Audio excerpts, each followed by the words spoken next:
Side chain అనేది మనం instrument ట్రాక్‌ల్లో బాగా యూజ్ చేస్తూ ఉంటాం. మన యొక్క వాయిస్ రివర్బ్‌కి యూజ్ చేస్తే ఎలా ఉంటుందనేది ఈ వీడియోలో మనం నేర్చుకుందాం. సో, యూజువల్‌గా మన యొక్క వాయిస్‌కి రివర్బ్ అప్లై చేసినట్టయితే ఆ యొక్క రివర్బ్‌ని మనం యొక్క సైడ్ చైన్ ద్వారా ఈజీగా కంట్రోల్ చేసుకోవచ్చనమాట. అది ఏ విధంగా చేసుకోవాలో ఈ వీడియోలో మనం తెలుసుకుందాం. సో, ఏదైనా ఒక ట్రాక్‌కి ఒక బస్ ద్వారా ఒక రివర్బ్ ప్లగిన్ అనేది అప్లై చేశాను.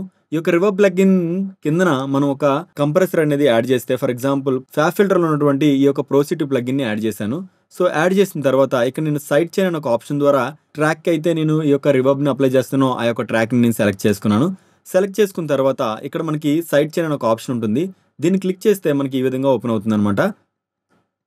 ఇక్కడ ఎక్స్టర్నల్ అని చెప్పేసి ఒక ఆప్షన్ ఉంటుంది. దీన్ని సెలెక్ట్ చేసుకున్నట్టయితే అలాగే ఇక్కడ మనకి నచ్చినటువంటి ఫ్రీక్వెన్సీలో కూడా మనం ఈ యొక్క రివర్బ్‌ని అప్లై చేసుకోవచ్చనమాట. సో, ఇక్కడ బేసికల్‌గా నేను ఈ యొక్క సైడ్ చైన్ అనేది ఇప్పుడు రివర్బ్‌కి అప్లై చేస్తున్నాను చూడండి. అయ్యిందే పొరపాటే మరి సో, ఇక్కడ ఫస్ట్ ఈ యొక్క నాబ్ అనేది నేను ఇంక్రీజ్ చేసుకుంటున్నాను. రివర్బ్ అనేది అప్లై చేస్తున్నాను.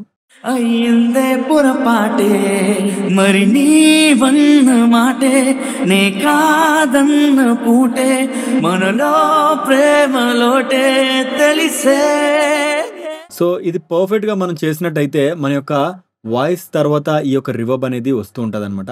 అంటే వాయిస్ వస్తున్నప్పుడు కాకుండా వాయిస్ ఎప్పుడైతే ఆగుతుందో అప్పుడు ఈ యొక్క రివర్బ్ అనేది రైజ్ అవుతుంది. దీనివల్ల ఏంటంటే మనకి మనం పాడుతున్నప్పుడు గానీ, వాయిస్ చెప్తున్నప్పుడు గానీ ఈ యొక్క రివర్బ్ అప్లై అవ్వకుండా జస్ట్ ఎప్పుడైతే అది క్లోజ్ అవుతుందో అప్పుడే ఈ యొక్క ఎఫెక్ట్ అనేది బయటికి రైజ్ అవుతుందనమాట. దాని ద్వారా మంచి క్లారిటీ, డెప్త్ కూడా ఈ యొక్క వాయిస్‌కి అయితే వస్తుంది. ఈ యొక్క సైడ్ చైన్ ట్రిక్‌ని మీ యొక్క వాయిస్ రివర్బ్‌లో గానీ, అలాగే డిలేస్‌లో గానీ ఉపయోగించండి. చాలా మంచి రిజల్ట్స్ అయితే వస్తూ ఉంటాయి. ఈ వీడియో నచ్చినట్లయితే లైక్ చేయండి. మీ ఆడియో ఫ్రెండ్స్‌కి షేర్ చేయండి.